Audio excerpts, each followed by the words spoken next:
Hello and welcome back. In this lecture, we're going to look at serializing and deserializing multiple objects. I'll use the reading and writing programs that I created in the previous lecture. We've also got this vehicle object from the previous lecture, which just has a serial number and a brand property, which can be set via a constructor. Let's say we have an array of vehicles. Let's also call it vehicle. Open curly parenthesis, which I'll use to initialize the array of these vehicle objects. Let's say new vehicle. Let's give it a serial number and a Toyota brand.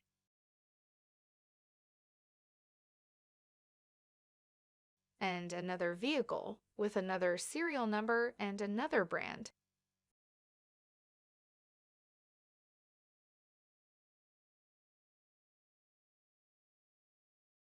And a new vehicle with serial number 203 and Chevrolet brand.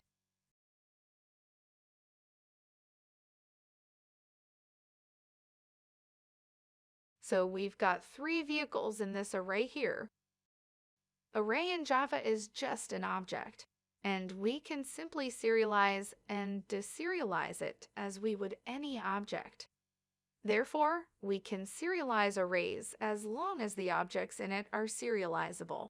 In other words, they are serializable if they implement the serializable interface, which is all you have to do to make an object serializable.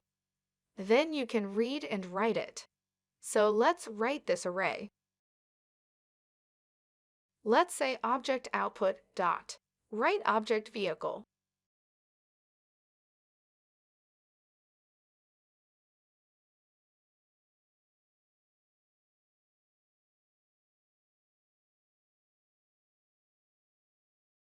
In reading class,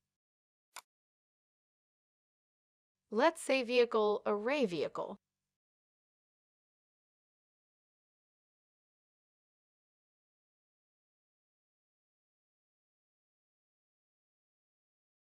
And I'll cast to the right type here equals object input dot read object.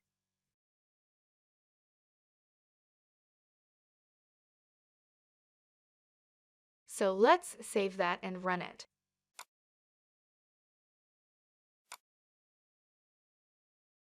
I'll run writing class as Java application. And I'll run as Java application the reading class as well. You can see this better if I iterate through it.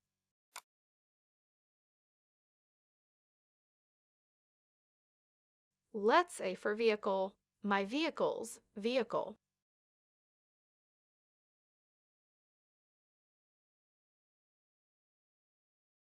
And sys out my vehicle.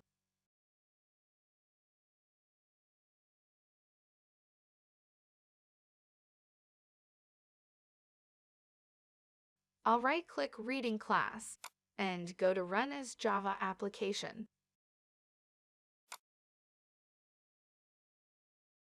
We can see that we've successfully read that array.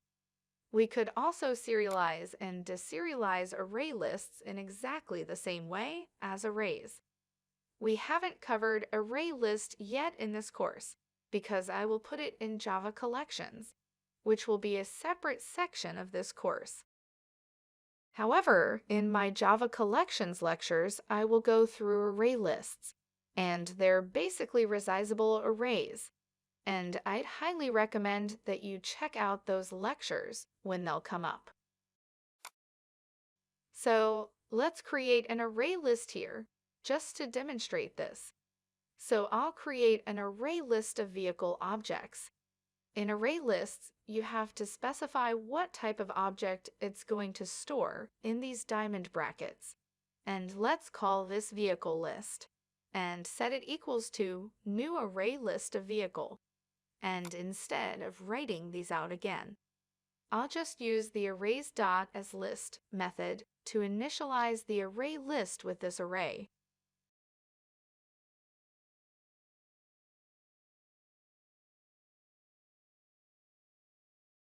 And now I'll serialize the array list as well. Let's say object output dot write object vehicle list. So we are serializing first the original array, and then the array list version of it. And in reading class, I can now say array list of vehicle. Let's call it vehicle list again, and I'll put the typecast in. Array list of vehicle. Object input dot read object.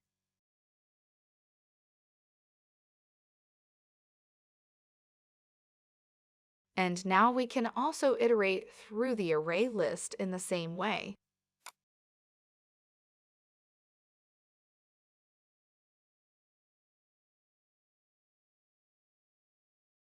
This is now vehicle list, and the rest stays the same. And if I run it, right-click in the writing class and run as Java application. So we've written the objects. And now let's go to reading class. Right-click and run as Java application. And now you can see that we've read these all over again. So we have written and read them as array list as well. Another thing I would like to mention in this lecture is you can certainly serialize and deserialize these vehicle objects one at a time. One way to do this is to write in advance the number of objects that you're going to deal with. Let's say we want to serialize these array list object by object, or one object at a time. Let's say here, object output dot write int, and get the size of this array list. To get the number of objects in this array list, we have to say dot size with round brackets. Because it's a method and for an array, you would use dot length with no round brackets, because it's a property of the array object. So here are the number of objects that we're about to write. And I can now say for vehicle, we'll use like an enhanced for each loop. Vehicles in vehicle list. I'll say object output dot write object vehicle.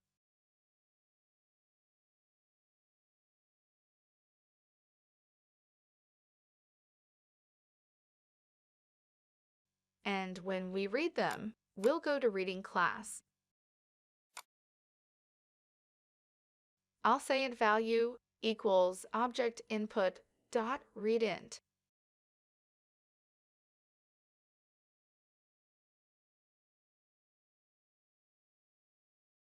And now let's say, for int n equals 0,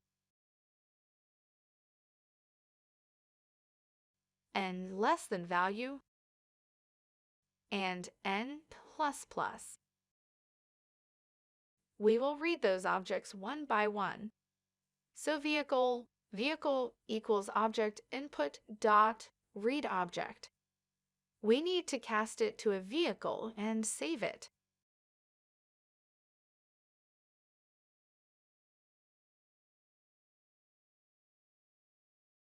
Let's also do a sysout on that. And run as Java application, both writing and reading class.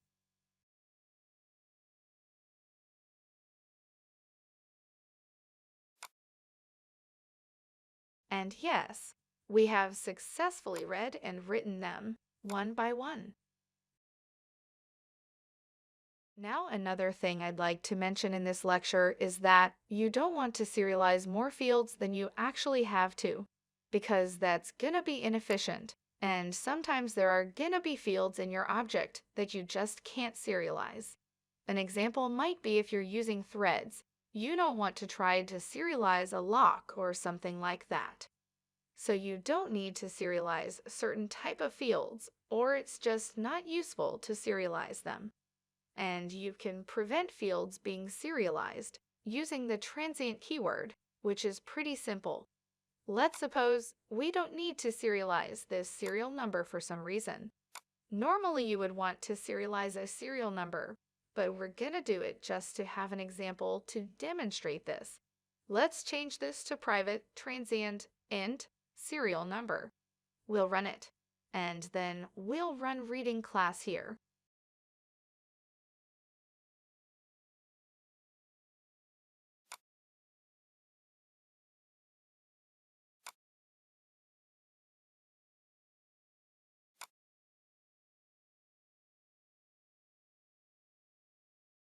And now we can see that the serial number is 0.